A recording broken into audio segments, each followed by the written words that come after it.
Hello, hello, my friends. AmyR here with Prairie Paper and Ink. Welcome back to my face and my card making space and more holiday cards. Since January, I've been doing or trying to do a holiday video every month, and then to make up for the few months I missed, I'm doing extras in July because Christmas in July is a thing, and I had fun. Also, this video is part of a video hop, so there's a bunch of inspiration, giveaways, all the things. I'll have the info on the hop and all of that in the description box below because I'm using more of the Altenew July 2026 release, which is just so good.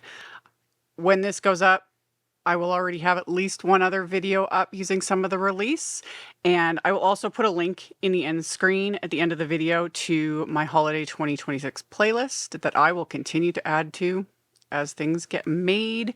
And yeah, layered stamping, pulled out an oldie but goodie favorite, little sparkly bits, all the fun things. So everything I used will also be listed and linked in the description box below the video. My links are affiliate links. That just means that if you click on one of my links and end up placing an order, I do get a little kickback from that at no extra cost to you. That is what helps, keeps the lights on, pays the bills, enables me to keep bringing out content. And yeah, let's get into making these cards. So my main focus with these cards is the new Scenes in a Sip stamp set. And y'all, again, if you've followed me for any length of time, you know I've got a soft spot for anything coffee themed. This set, so fun. I'm also hoping that down the road there'll be like add-ons or like companion sets for this that are different themes, what have you, because that'd be super fun. It'd be super fun. So this is a layering stamp set, and I can't even remember the last time I did any sort of layered stamping. It's been a while. It's been a while, and it's fun. I had so much fun making this. So I challenged myself to go with blues because I've talked about this. I love blues, all shades of blue. I just don't reach for them. I don't know why. It's a weird thing. I have to like make a point of doing it. So I am stamping the first layer for this mug from the stamp set, and I was using Misty Morning ink and stamping multiple times because I wanted it to be super solid, a little extra intense. And I had all these like pre-cut A2 panels that I was working with, and I figured out like a little sort of makeshift jig, which was just another alignment guide that I stuck into my stamp wheel here, just so that I could stamp 2 mugs onto each of these panels with enough space between them that I can die cut them when I'm done. So if I'd planned out a little better, I probably wouldn't have needed like to have this little system I had going with the extra alignment guide and moving my cardstock, all the things. But again, I haven't done layered stamping in a really long time. And this worked. So it was what it was because I ended up stamping 4 mugs because I ended up making 4 cards because why not? So one thing I do recommend, I don't know if it makes the biggest difference, but I kind of think it would, especially in my case because I was stamping things like multiple times, like this layer I stamped many times, is I quickly dried it with my heat tool. I talk about these inks a lot, and a lot of the inks now do this, how they smooth out and they blend so nicely and they soften and dry back, all the things. And that's wonderful. But when you're doing like layered stamping, you don't want them to blend and smooth into each other. Would it like get all blurry and everything if you didn't dry in between? Probably not. It'd probably just be fine. But I just blasted the layers with my heat tool to save myself the aggravation. So yeah, it works. So that first layer for the mug was the Misty Morning, and now I'm stamping with Nimbus, and this I just stamped once. There was enough layers of that Misty Morning ink that this just stamped like perfection. So good. There is also a shadow layer for this mug, which I love, but I didn't use that because I'm going to die cut these and I'm adding texture and doing all the things. But for whatever reason, I love the shadow layer too, especially if you like doing a little more clean and simple. The shadow layer is just so good.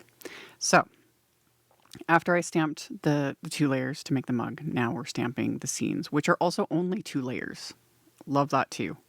because I didn't have to think too much, you know? And for those, I did Rocky Shore for the first layer. And even just that, I was like, this is so good. This is like the fanciest of latte art, you know? So Rocky Shore, and then dried it. And then I went in with the second layer and espresso. And when the second layer gets stamped, it just, again, chef's kiss over and over again. I love it. I love it. This was just, this was fun. This was fun. I do all sorts of things. I love all sorts of things, the die cutting and embossing folders and coloring with markers and like all the things. But like I keep saying, I haven't done layered stamping in a really, really long time. And yeah, I was kind of just reminded of how fun it can be seeing everything come together. So kept working my way around, did that second layer there with the espresso, and wonderful. And then for the second panel, I used the other little scene from this, and same thing, Rocky Shore, stamp them, rotated using my little makeshift jigs, and then the second layer I did with the espresso ink. And then once those were all stamped, I die cut them with the coordinating wafer die. And I showed that coordinating wafer die set right at the beginning there, but I love that it's got a die for the mug. It also has a die, like a circle die, just for the image, the latte. And then there's dies for the sentiments, and then a die for the spoon, which I used later on to finish off these cards. So once I've got all of these stamped, I took another panel and I'm stamping a couple of the sentiments from the set with obsidian pigment ink. And I wasn't even I was just flying by the seat of my pants, as usual. Didn't have my mat in the corners. I've talked about this. I don't put the fourth side on my stamp wheel because I'm always stamping the insides of my cards, things like that. So when I'm not paying attention, the mat, as you can see, isn't where it's supposed to be. But for the sentiments, it's fine. Got them stamped because I just die cut them. Now, this came out, I think it was last year. I can't remember if it was last year or the year before. This is an oldie but goodie. This is the Cozy Sweater 3D embossing folder. As of me doing the voiceover, it is in stock. It sold out forever when it first came out. It's so good. Oh, so good. So and I was like, oh, this is kind of perfect to go with this set. So I pulled it out and I embossed Misty Morning cardstock with it. And then I ended up trimming it down to about 3 3/4 by 5 inches. And then I took Altenew's Cloud White pigment ink and just went direct to paper with it. But I'm not pressing really hard, just lightly swirling the ink pad over the embossed background so that all of that raised detail picks up the white pigment ink, and it just makes it stand out while still being fairly subtle, because this is, a very light blue cardstock, and the white pigment ink just gives it that little extra something. And yeah, this embossing folder is good. It's so good. So after I did that, I did so much. I did a bunch of die cutting. When I was die cutting all of the the sentiments and the images and everything else, I also die cut all my greenery using the Festive Greenery Die Set. And I die cut specifically, I did Moonstone glitter cardstock for that pine sort of sprig.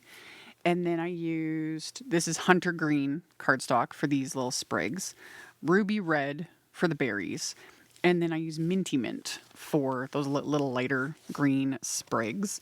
And this is another thing, just like everything else. When I'm doing multiples, I do everything at once. So as you saw at the beginning, I did all my stamping at once.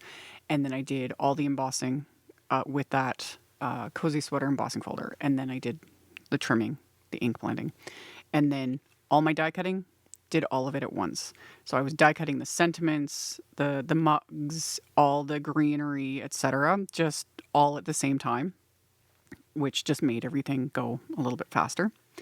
And once I had my little berries adhered to those branches, which super quick and easy, I figured out my layout. And once I'm happy with the layout, I just mostly copied that for the remaining 3 cards, just kind of mixing and matching with those little greenery and berry pieces, which I did end up die cutting a couple extras because I put them on the insides of the cards too, because, sometimes the inside needs a little extra. So I adhered everything with liquid glue. In fact, everything today was done with liquid glue. I thought about you totally could pop things up with, instant dimension foam tape, really create all that extra dimension. But I don't know. I was in a liquid glue mood when I did all of these. And once I had all of the greenery adhered to the background, I wrapped red and white baker's twine around, used some reverse tweezers to hold it in place, tied my bow, fiddled with it a bit till I was happy with it, pull it tight, remove the tweezers, pull it tight again, trim off the excess. And then I'm going to mat this with a panel of that same ruby red cardstock. And then another panel, which was Nimbus cardstock. So same darker blue that I used to stamp the mug, just to bring it all together. So once I've got all of those panels matted together, I set everything aside, just set everything under a couple little books basically to hold it all down, let the glue dry. And then on the insides of my cards, all of my cards are top folding A2 white note cards, and put them in my stamp wheel. And I'm going to stamp another sentiment from the Scenes in a Sip set with the Obsidian pigment ink. So just stamp, repeat, stamp, repeat. And then once those are all stamped on the insides as well, I'm going to adhere those extra little greenery sprigs, because after I had assembled all of the card fronts, I had 2 left over, something like that. And I was like, these cannot go to waste. So I got an extra couple, and then adhered them to the insides of the cards, just to tie it all together. So once the insides were adhered, I adhered the card fronts, again, all with just liquid glue. The spoons I had die cut from brushed silver metallic cardstock. Just so cute. And they deboss a little bit of detail onto that little spoon wafer die too, which just finishes it, So got these adhered, just like so. And then I'm going to adhere the cups, the sentiments. When I was doing all my die cutting, I had die cut the sentiments themselves, and then I die cut scraps with the same wafer die so that I can stack my sentiments to give them just a little bit of extra dimension. So I've got my little mug scenes adhered, and then I adhere my little silver spoons. And then I'm going to adhere my sentiments, and then I just put magnets on top of everything because, again, I got a lot of texture going on. Even though I didn't add foam tape between the embossing folder and then all the greenery die cuts, the baker's twine, etc., there's still a fair bit of texture and dimension going on. So got everything adhered, stuck magnets on top of it, let it all dry, and then to add some more embellishment, I pulled out some Ivory pearl dots, which are self-adhesive, so peel and stick. Lerv. So, like everything, once I figured out a placement I liked on the first card, copied it on the remaining cards. So then we could end here, but as a very final little embellishment, the berries on the front, these card fronts, were just looking a little flat to me. And I was like, they need a little something. So I just used some glossy accents and coated each of the berries. And depending on how thick you apply your glossy accents, as well as, climate, etc., it can take quite a while to dry. But I just applied just a thin layer. And for me, it took about 20 minutes. But I just set them aside because glossy accents will look cloudy when it's still, wet. So I just set it aside, let it fully dry until it's completely clear, and don't poke at it. Do as I say, not as I do, because the amount of times I've done that over the years. So set them aside, let everything dry, and these cards were complete. So we've got that Moonstone glitter cardstock, so good. So we've got the glitter cardstock, the texture of the embossing folder, these cute mugs, the shine on that silver cardstock, and the pearls and the little berries, and yeah. Not a whole lot of actual physical dimension, because I did not use any instant dimension foam tape, but the die cuts, the embossing folder, etc. Created quite a bit. And then, of course, the layered stamping, which super simple, you know? So, like I mentioned in the intro, there is all the info on the hop, supplies, etc.